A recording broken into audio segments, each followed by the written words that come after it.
So, starten mal kurz auf Deutsch zur Begrüßung. Hallo alle, dass ihr da seid. And now we switch to English. First, introduce myself. Welcome everybody to this digital book premiere.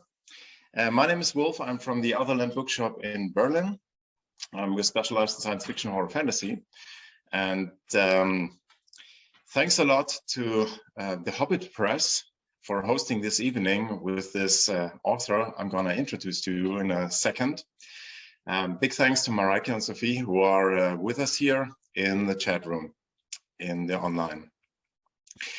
So, how to introduce someone? And as a bookshop keeper, I usually tell stories about the authors. And with the author of tonight, I can tell you if people come in my shop and ask me, okay, Wolf, I want to read a fantasy book that really takes me in, that is really like going to the cinema, seeing the big picture, having heroes and adventure, and I want to be in this book, stay in this book, and I want to read from the beginning to the last page. So I tell them, okay, come with me to section R in the shelves with the books. And I show them the books of Anthony Ryan, which totally classify in this category to just pull you in. So I'm really thrilled tonight to have Anthony Ryan with us. He's the author of Raven's Shadow, the trilogy Raven's Shadow, of Draconis Memoria, and Raven's Blade. All these books have been translated into German with Hobbit Presse, so you can buy them in German and English. And like I said, I'm super thrilled to have Anthony with us. Please welcome Anthony Ryan. Hello, everyone. So, Anthony, you have a new series going on, which has been translated into German, and it looks like this in the German edition, which is a really beautiful hardcover edition. And probably you can tell us something about the new book. The German title is Der Paria, which is quite similar to the Paria, and it is from the Covenant Steel series, which in German is Der Stählerne Bund. Can you tell us something about this book came out in German now? Yes, it's hello everyone, great to be here. The Paria is what I call my unashamed medieval fantasy series. I wanted to set something in a world. It's a secondary world. It's not our world, but it's still recognizably and as authentic as I can make it, a medieval world. And that was really kind of the starting point. And in doing that, I kind of wanted to explore some of the tropes and familiar sort of archetypes of the medieval world. And it wasn't something I was conscious of when I was writing it, but people have pointed out since that it's basically Robin Hood meets Joan of Arc, which wouldn't have happened because Joan of Arc was a real person and Robin Hood, as far as we know, probably wasn't. And if he lived at all, they would have been separated by a couple of centuries. But anyway, the basic idea is that. And the book is a first-person narrative told through the eyes of Alvin Scribe, who's the main character. And it basically charts his life as a young outlaw through many adventures until he meets a young woman who is basically a kind of living saint to the religion of the kingdom that they both live in. And many troubles then befall them both over the course of the next 3 books. So it's a very basic explanation. So it's going to be a trilogy. Like I said, the Covenant Steel, which is Stählerne Bund in German. And the second one, The Martyr, is already out in English.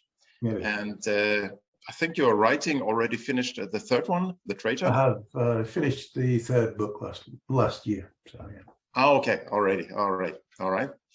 So something that really intrigued me was the question of magic in the Paria. How important do you think magic is in fantasy? I think you could write a fantasy novel with no magic in it at all. If it takes place in a world that doesn't exist, then it's fantasy. If you could extend that and say that all fiction is fantasy because none of it ever happened. But in terms of something that's recognizably of the fantasy genre, you could have no magic. But personally, I don't tend to read fantasy that doesn't have magic. I can't think of any examples that don't have magic in some form or another. For me, I'm interested in exploring the themes that having a magic element to your world. You can explore certain themes via magic or the use of magic that you might not be able to if it wasn't there. If it was just, a different world, but with exactly the same physics and everything else that we have, then I might think I might as well just write a historical novel then, because the only other advantage you get in writing fantasy is that you get to make up all the history, which is very convenient. I think if I was writing historical fiction, I'd find it a bit too constraining with real world history. But adding magic into the mix, I think just makes the whole thing more interesting. But ultimately, it's up to the author. It doesn't have to be. Yeah, and because in the Paria, I really got the impression magic is just lurking in the background. It's just waiting to jump in front. So the whole story, you have the feeling there's something more. But all the people that they either don't believe in it or it's something they don't understand. So is this something you prepare in the first book? Yeah. I deliberately wanted the magic to be lower key, to be less present in this series and in the previous work I've done. In the Raven Shadow books, the magic kind of starts small, but then by the end of the series, it's sort of everywhere. In this, there is a certain escalation in the use of magic, but it's not on the same scale. I wanted it to be under the surface more and more mysterious and more enigmatic. Just for the kind of world that this is, I think it suited it more. Yeah, definitely. Well, it works totally fine. I really had to how can I say, hold myself back to read the second part at once because I wanted to know. So this is something you do very well. I thank you for that. Another question I have, and it is in all the feeling I have in all your books, heroes are really important. Something like the development of character and becoming something. How important are for you heroes in your books and in fantasy? There's a famous quote from F. Scott Fitzgerald, I think, who said, "Show me a hero and I will write you a tragedy." And think about it a bit, there's actually a lot of truth in that. Think about people who win medals in wars and so on. It's very rare for people to remember them, unless you read a lot of military history. You don't remember people who win medals in wars. They go home and they get forgotten. That's if they live. The hero story I tend to think of as a tragedy a lot of the time. And I always wanted to present it as exacting a price. Because if there's no price to be paid, either in blood or trauma or whatever it is, then they're not a hero because it was easy. They're only a hero because whatever they've done was difficult and life-threatening and a hard thing to do. That, of course, makes them interesting as people. Because, where's the drama if there's no hardship, if there's no obstacles to overcome and so on. But I never want to over-glorify, heroism in war or war itself. The grim reality of it, I think, is cheapened if you try and glorify it. David Gemmell is many people point out, an obvious influence on my work, and he was always, his heroes are always tragic heroes that don't often get a happy ending. In fact, I think I've probably been kinder to my heroes than David Gemmell ever was, but not always.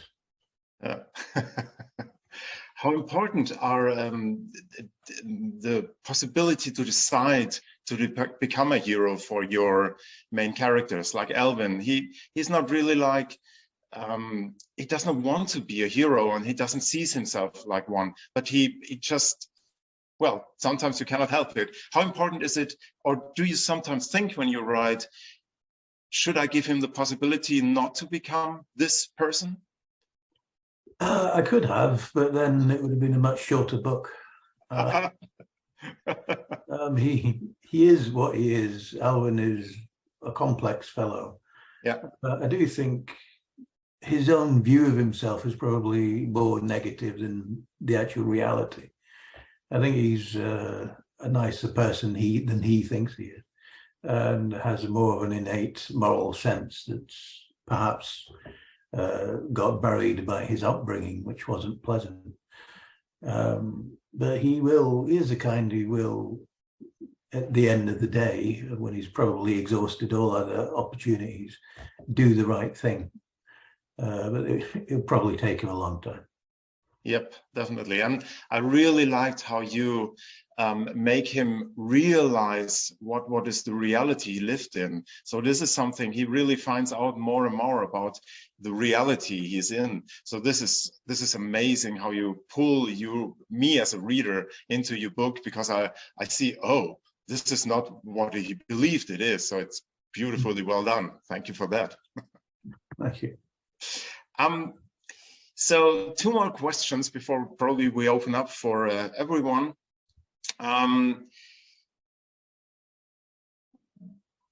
Do you think fantasy is more than escapism? Has it more to offer? And do you try to do something more? Or is escapism is something to get lost in another world for a certain time, something you try to achieve with your books?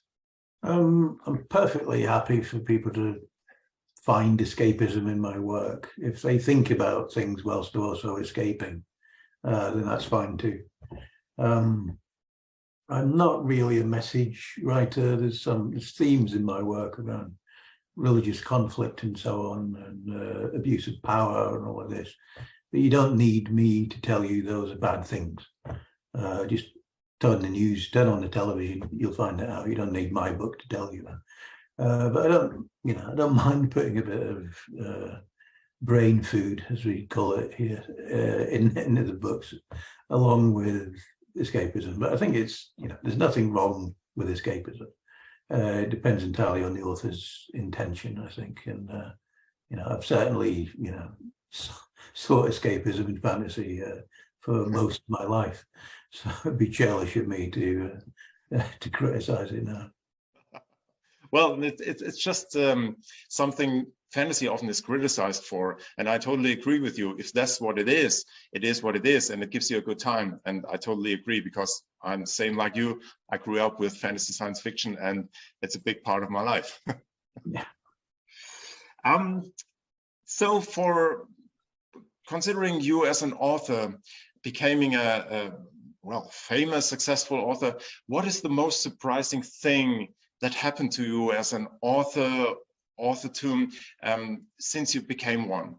Is there something you said, I didn't think about that? Probably the mechanics of the publishing industry. Yeah. Of how publishing actually works. I had very naive notions of what it was supposed to be like, just I'd spend, I don't know, 4 or 5 years writing a book, and my publisher would gratefully receive it, and then it'd appear on a bookshelf just a few weeks later. If you know anything about publishing, that is fantasy. That doesn't happen. Having legally binding deadlines in contracts is a sobering thing. That's part of the whole thing. And you know, I quickly came to terms with the fact that this is a job. Yeah, it's art. Okay, I'm an artist, but this is also my job. It's how I make a living. And I quickly realized if I wanted to make a living at it, then I would have to do my job, you know, and deliver when I was expected to deliver and all that kind of thing, and engage with the publishing process, and not get precious about arguing over the placement of a comma when the you know, the proofs come back and stuff like that. So yeah, I think that's probably the biggest adjustment I had to make. Yeah. So there's, I have to say, there's, even from my perspective as a bookshop owner, there's not much magic in it, in the work. Sadly not. So I guess we could open up the floor for questions from the audience.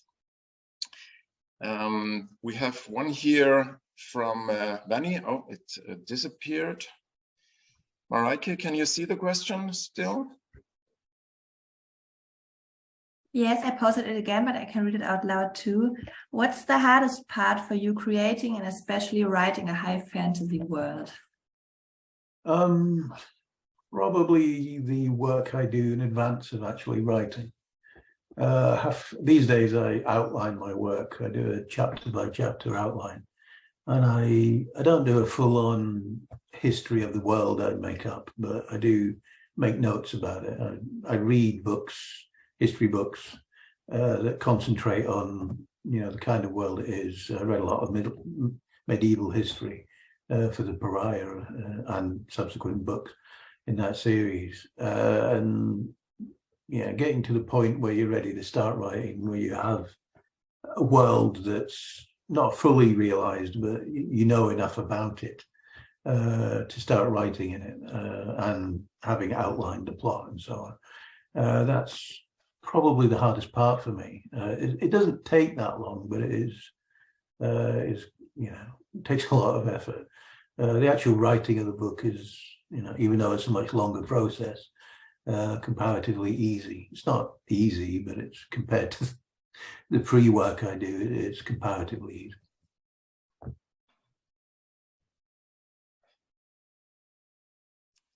Thanks a lot from Vanny, who posted a question.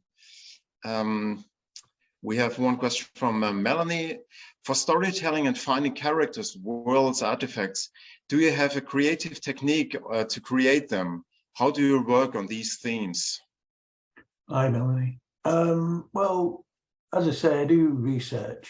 I read, you know, concentrated on the particular period that's informing the particular kind of world I'm creating.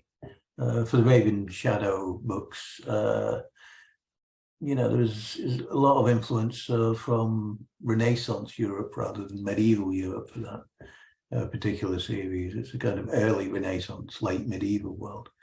For the Raven's Blade, which was the sequel duology to that series, I read a lot on ancient China.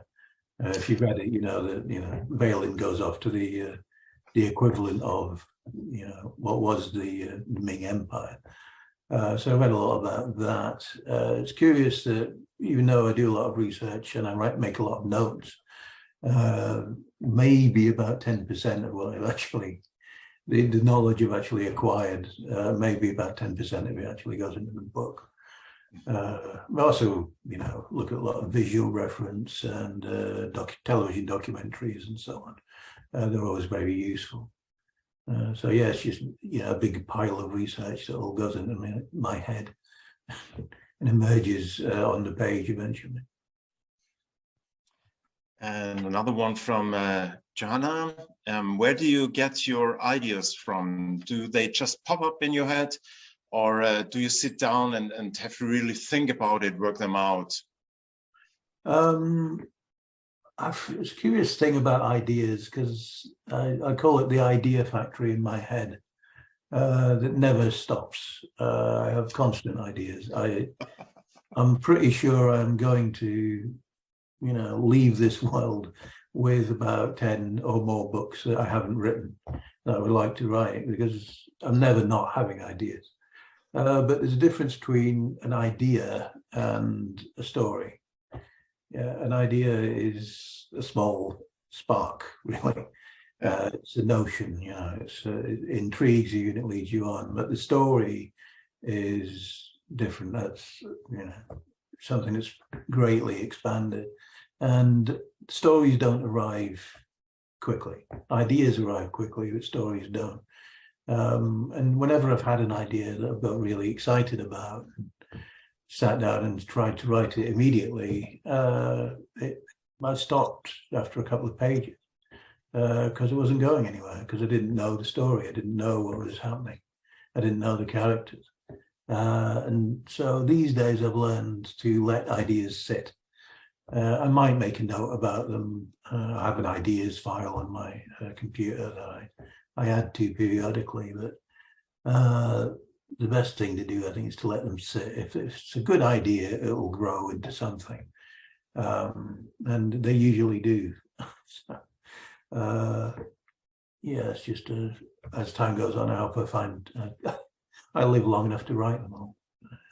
You have to, definitely.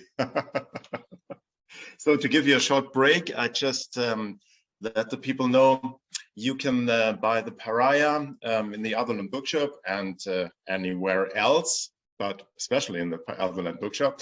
And we have a little special from Anthony. You can get with the book you order from us booklets that are signed from Anthony. So if you send us a mail to service@otherland-berlin.de, you will get a book with a booklet signed by Anthony. That's a little special we can offer to you. So probably 2 more questions, and then we leave Anthony alone, because he had a really long day, hard day, and we want to keep him writing, so he has to get his sleep. So one more question we have here. Let me see. Yeah, who is your favorite character in the Paria and why? Interesting. Well, Alvin's my favorite character, because he's the one whose head I was in for most of the book. But apart from him, I mean, I liked Alvin probably more than he liked himself, and getting I enjoyed getting the cadence of his speech, you know, trying to give him an authentic and identifiable voice as a person, so that it didn't feel like it, you know, could just be anybody. That's really what I liked about writing Alvin. But apart from him, I mean, Everdene's an interesting character. I don't think I'd like her if I actually met her. In terms of favourites, I mean, I did enjoy writing her because she was so interesting. And probably the one I liked the most besides Alvin was Toria. She sort of had a sort of foul-mouthed charm to her that I quite enjoyed. I really loved Deck and Scar, because I always wanted to be such a big person you described, because I'm a really small guy, and I read it and I was like, yes, that's the guy I want to be. So really, really nice. Another question, why did you choose a first-person narrator? It's just how it occurred to me, really. I realized, you know, when it was in its early form, that I could probably tell the whole story I needed to tell just through one point of view. And if that was the case, I might as well write it in first person. And I did want to explore first person more, because I hadn't done it that much in the past. It was a skill set I wanted to develop more. And it gave me the opportunity to, you know, fully explore one character, which I hadn't really done since Bloodsong, which is my first book. So yeah, that's really what attracted me to it. Okay, 2 last questions. These are the last ones in the chat I see here. There is one from Lily. She asked, Michael Fletcher has called the Paria Anthony Ryan's best book. Does something like that put pressure on you to write better and better books? I didn't pay Michael to say that. No, I think I've learned over the years not to worry about it. You know, it's great when people like your books. It's great when people big them up. But when it comes to reviews and critiques and so on, I can only write the book I want to write.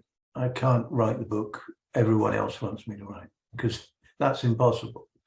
You know, so to garner opinions from every single reader about what the next book should be.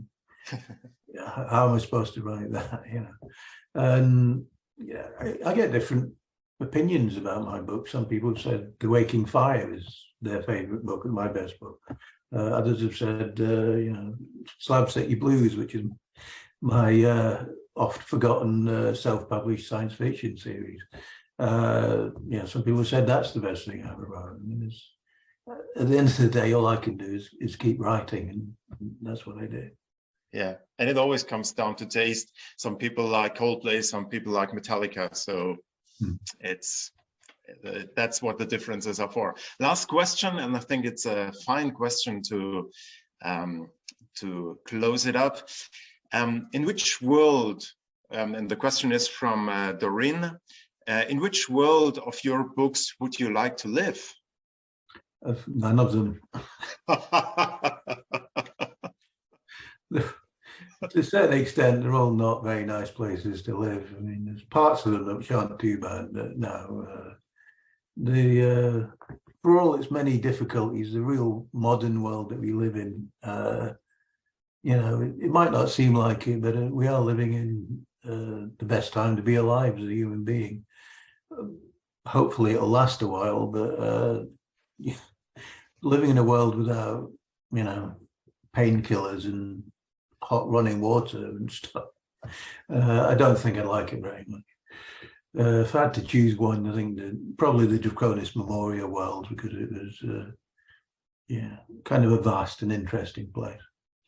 And you would have a lot of stock of the product. Yeah, oh yeah, I'd want all of them. So, Anthony Ryan, it was a pleasure to have you here with us and for your insights into your books. Thanks a lot to you. Thanks a lot to Mareike and Sophie from Hobbit Presse, from your German publisher. Well, Anthony, we are looking forward to any book you are writing in the future. And I, as a bookshop keeper, love to sell your books. And I'm very grateful for them because I can sell them as easy as it gets because they are so great. So whenever you are in Berlin, be sure to come by in our shop. We would love to host you. Have a nice evening, and thanks a lot to you. Thanks, Wolf. Thank you. Thanks. Cheers, everyone. Thank you. Goodbye. Thanks. Bye.